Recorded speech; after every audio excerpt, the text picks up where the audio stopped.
Hey guys, I'm Mike Caviani. I'm the Dog Behavior Program Manager here at Austin Pets Alive. And in this video, we're going to cover how to use place to overcome some challenges with people coming into your home or some unwanted behaviors inside your home. So you've probably watched that video on place. You've learned the ins and outs of how to teach that behavior. So now let's use that to combat all these unwanted things. So some of you at home may have a dog that does all of these things or maybe one of these things. But we definitely talk to a lot of clients that need this setup, that need this protocol. And so we're hoping this video is going to help kind of help you visualize it, help you picture it, and have this to reference at home so you can really make sure you're doing it right. So some common behaviors that people experience with their dog when friends come over. The dog may be a dog who's a little protective of the household. It's a fairly normal trait with all different degrees of severity, but it's not that abnormal for a dog to be protective of their household, right? To be a little bit more like, who is that? Is that a friend? Is that an intruder? I don't know. And so when we have a dog like that, one of the biggest problems a dog like that faces is this freedom to make a decision, right? So they don't know what to do. The front door is over there, they hear knocking, and they don't know who it is. Is this a friend? Is this an enemy? Is this an intruder?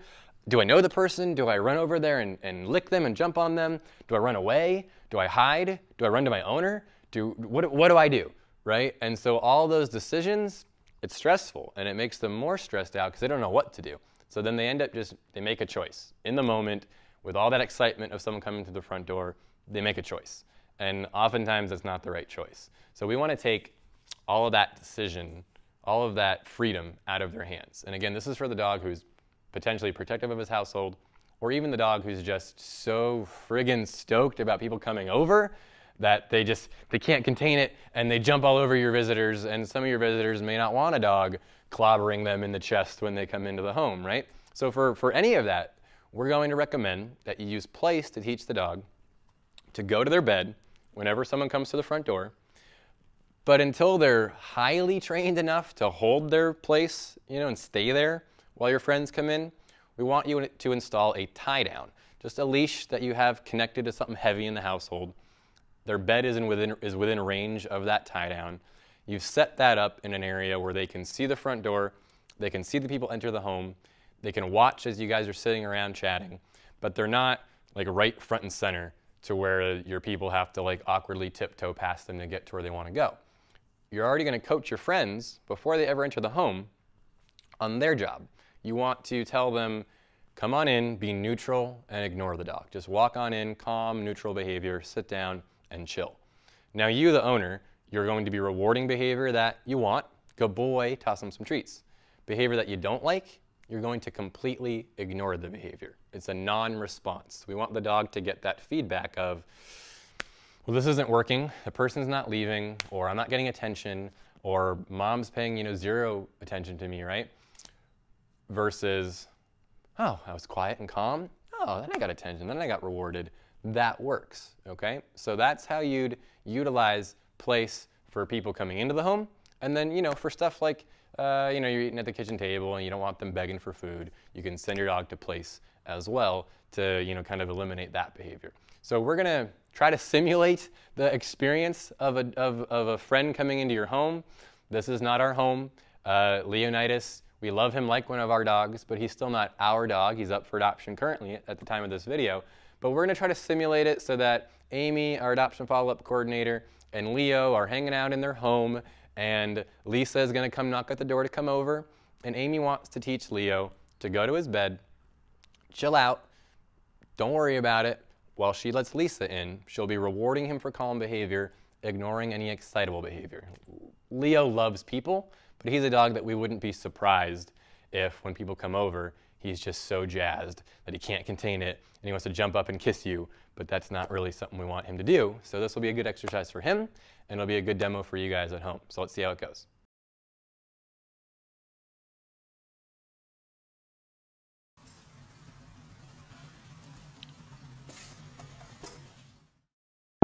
Place. So we are demonstrating how to use place to now take it to the next level and utilize it for some unwanted behavior. So we have our friend Lisa who's come over. She's at the door. And at home, you guys, you may have a dog who's potentially protective of your household and is thinking this is an intruder. Or a dog who's just way too stoked that you have a friend over, and they may be jumping on visitors when they come over. You can send your dog to place, have a tie-down set up, just like a leash connected to something heavy, and then you're rewarding any behavior that you like, but you're going to ignore all of this behavior.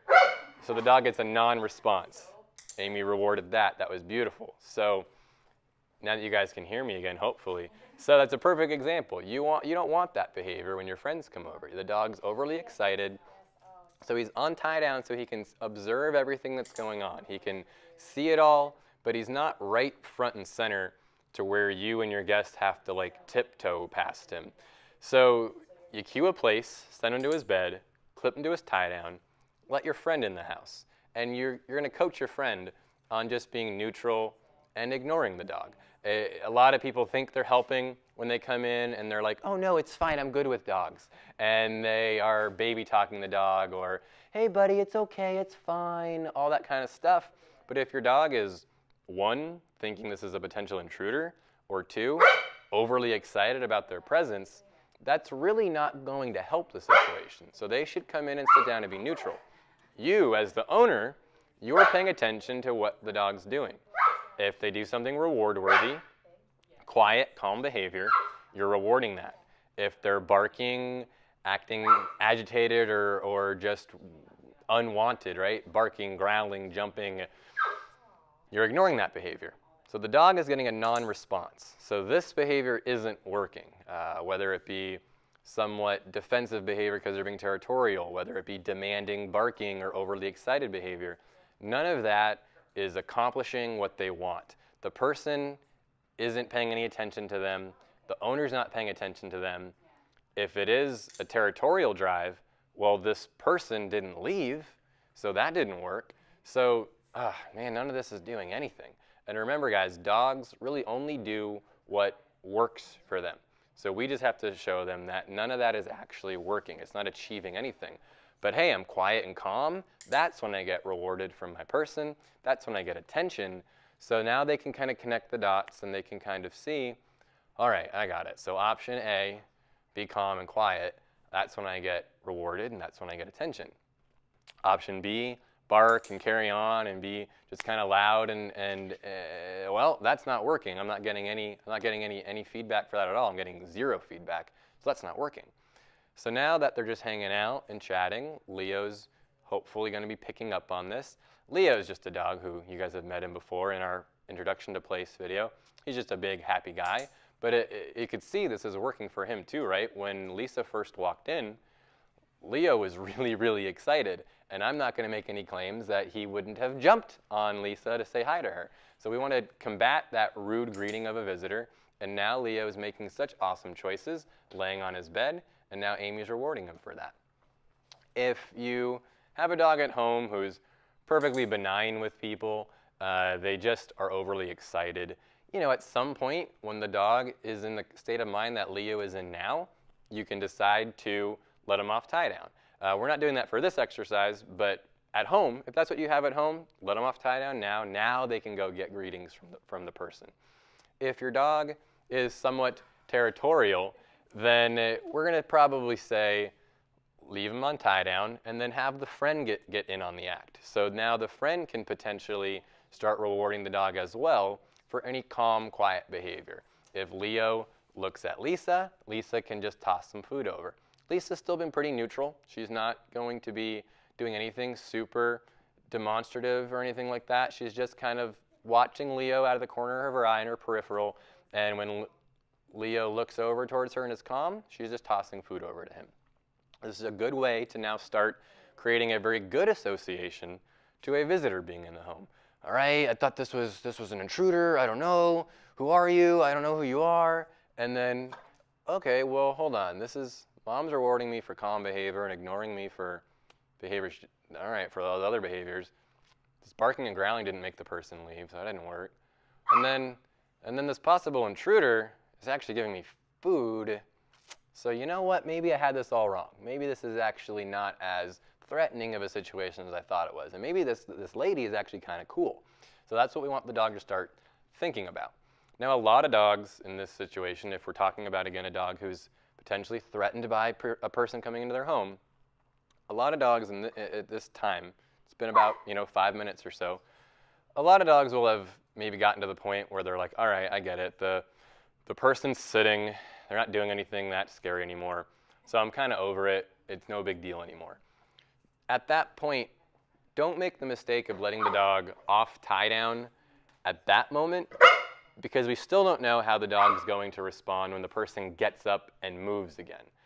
That oftentimes will trigger more unwanted behavior. The dog might start to feel threatened again because this potential intruder is starting to move through the home again, and they weren't ready for that. So, as an aside, Leo right now is just simply demand barking. He wants attention. So this is not the territorial behavior we're describing. So Amy's going to work him through this. She's going to reward him for calm behavior and ignore the excitable behavior. But while we talk about this territorial behavior stuff, something that would be a good exercise at this moment, if this was in your home and your dog is somewhat territorial, is Lisa can have more treats.